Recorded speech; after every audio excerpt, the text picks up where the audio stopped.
ahoana marina, mbola azo antenaina ve izany IEM sy ny PM izany? Raha fihetsiketsehana aloha dia tena mbola hita olo alaharana raha mita amin'izay rehetra efa nandalo teo alohany ny fitondrana ankehitriny. Ka ilainga be ilay filazana tamin'ny fampielezan-kevitra fa efa vonina ny vola sy ny mpiara-miombonantoka amin'ny fanatanterahana ilay IEM izay drafim-pampandrosoana no manina tao anatiny 5 taona. Ny tazana dia fihetsiketsehana no betsaka tamin'ireny fotoana ireny. Ny hita mantsy ankehitriny dia PM ny delestazy, PM ny fampahantrana, PM ny tsy fanananasa, ary PM ny tsy fandriam-pahalemana amin'ny lafiny rehetra. Raha ny filazana tany am-boalohany anefa dia tsy no heverina iaina anaty loto sy fako ary fahantrana sy fahafambaraka taka izao mihitsy ny firenena. Raha ny aboby nolazaina ny vahoaka dia tahaka ny androsy sy ho paradisa ao anatin'ny 3 andro ahatongavan'ny rajoela eo amin'ny fitondrana ny firenena satria efa vonina ireo mpanatanteraka ilay tetikasany. Ankehitriny na delestazy aza mbola manahirana, mirongatra izay tsy izy ny tsy fandriam-pahalemana vokatry ny fahantrana, ny anoanana mipaka any anatin'ny vilanim-bahoaka, vilany ao an-tokotany nandrahoana vary ray kapoaka misy mibata fotsiny eo, jirama, Air Madagascar, Spat, bokatrosa hatrany amin'ny 9 miliara ariary. Raha ny fantatra mantsy dia mahatratra 527 sy 5 miliara ariary ny trosan'ireo orinasam-panjakana na orinasan'ny fanjakana no manana petrabola betsaka indrindra ao aminy, izany hoe mahery ny 50 isanjato. Mitana ny laharana voalohany ny jirama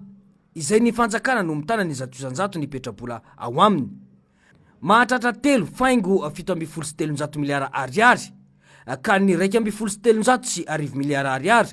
mikasika ny trosa anatiny momba ny fampiodinana ny jirama nandritra ny 12 taona, ary ny 5,2 miliara ariary kosa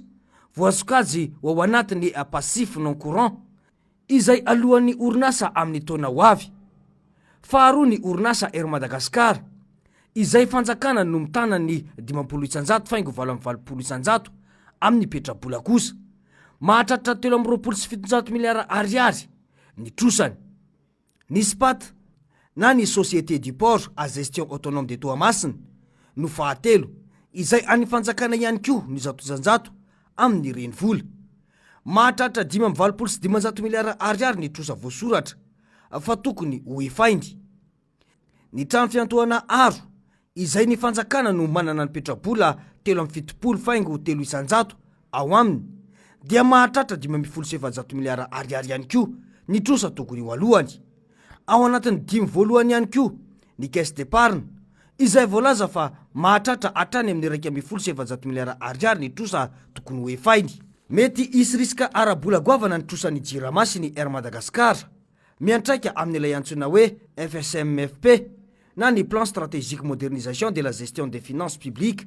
na ny drafitra stratégique momba ny fanavaozana ny fitantanana ny volam-panjakana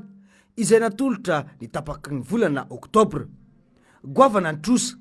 kanefa mbola zava-doza ny olana ara-pitantanana sy ny alatra tahaka ny fanodikodinana soloka analin'ny litatra, fandaniana hafahafa sy tsy araky ny tokony ho izy amina miliara, fizaram-bola amina miliara, voalaza fa nataona mpitantana kanefa ny orinasa mitsopozipozy. Ny orinasa Air Madagascar moa dia maty tanteraka. Ny vola kely voalaza fa anamboarana ny fiaramanidina roa aza taonanjavona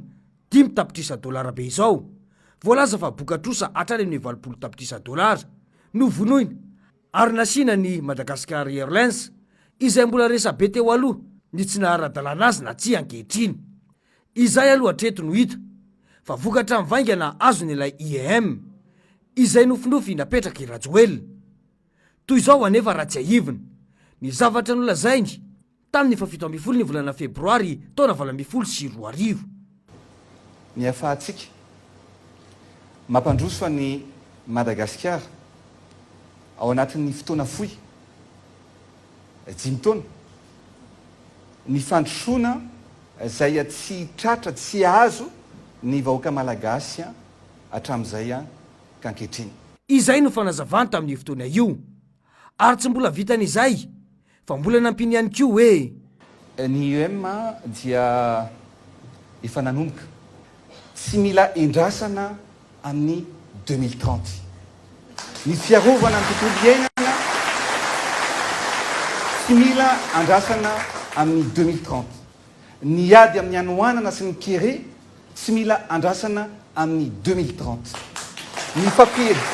fampidinana amin'ny vidim-piainana tsy mila andrasana amin'ny 2030 tsy niandry ahy zany tsy niandry izahay mivady tsy niandry ela fa efa nanomboka ny fampiasana ny IEM ao anatin'ny fiarovana ny fahasalaman'ny reny sy ny zaza fiarovana ny tontolo iainana efa nanomboka ny IEM ary izao zavatra iainantsika izao no vokatra ilay IEM raha araka ny voalazanio izany fiatsaram-belatsy amin'ny vahoaka malagasy fotsiny indray araka izany ny fihetsika izay nataony teny Ivato ireny ninona ambarany fitondrana dia ilay IEM no navadika ho PM izay tsy naresy lahatra ireo mpamatsy vola mihitsy fitaka be vava ilay nilazana fa maro ireo mpamatsy vola sy ny mpandrarana no resy lahatra tamin'io tetikasan'ny rajoelona io fomba nentina nambabona vahoaka fotsiny izany porofon'izany ireny zavatra mitranga amin'ny fahantrany vahoaka malagasy izao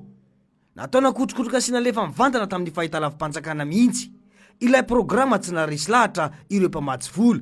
fa ampafantarina amin'ny fomba ofisialy nanomboka ny 7 ka hatramin'ny 17 ny volana oktobra lasa teo dia ny PM na ny plan émergence de Madagasikara indray ony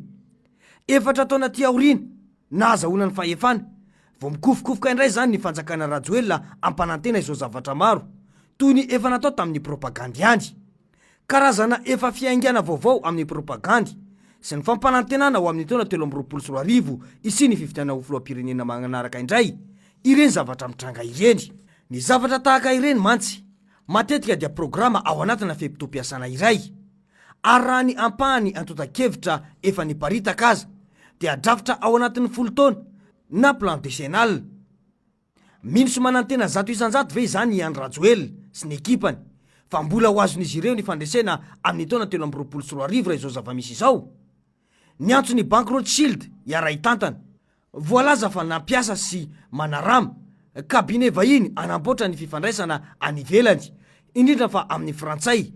ary eo ihany koa ny fanatsarana sary eo anatrehan'ny vahiny ka hatrany amin'ny $7 ny sorabola voatonina tamin'io raha mampita amin'ny fanjakana teo aloha tany amin'ny taona 2014 no tonga teo amin'ny fitondrana tany amin'ny desambra 2014 no nisy ny fikonan-doha niaraka tamin'ny mpamatsy vola na ny conférence des bailleurs taoriny ny fandraisantsika ny fivoriam-be ny francophonie nahazo fampanantenana famatsim-bola hatrany amin'ny $9 miliara ny fanjakana rajonary mampianina izay everina fa tsy tena tafavoaka ny baolina noho ny antony maro vaky ny raharaha Claudine zay mamonjy izay everina fa nanaovana mpimaso ny vahiny fa tena miady amin'ny kolikoly ka tsy nanisy enamaso na tamin'iza na tamin'iza ekena fa nisy ny karazana skandal na adalana sy aferana ataon'ny mpitondra na olon'ny fitondrana sasany fa mbola refesy ny ty fitondrana ity ankehitriny amin'ny isa 10 raha ampitahina amin'ny baolina kitra voambolana tsy miteny amin'izao fitondrana izao ny fanjakana tsara tantana na ny bonne gouvernance mangarahara ady amin'ny kolikoly izay tena takiny mpiara-miombonanto ka arabola sy ara-teknika Andriamatoa Rajonary mampianina aza manam-pahaizana ara-toekarena mpampianatra amina université maro maneran-tany iko izany na vita namerina ny fifandraisana tamin'ny mpamatsy vola izay tapaka taoriny taona 2024 mbola ireny nahazo azy 900 no vato azony tamin'ny fifidianana koa agaga ve zany ity fitondrana ity raha miomana mafindray amin'ny alabato mbola misy azo antenaitsika vahoaka ve amin'izao fitondrana izao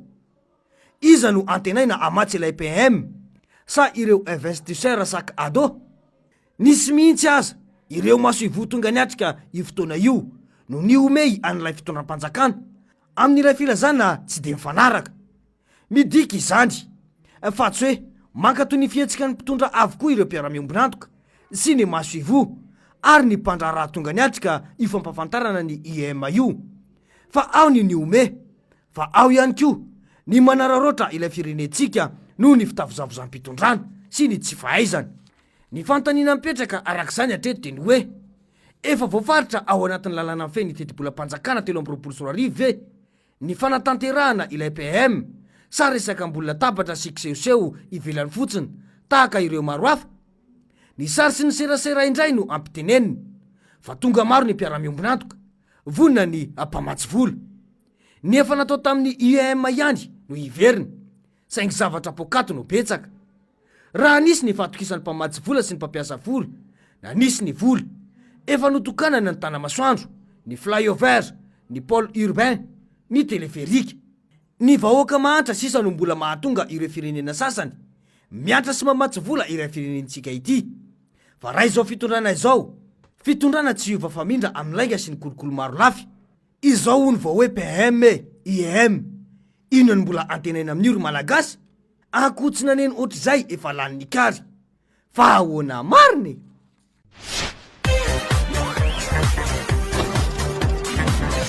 Ahoana mariny?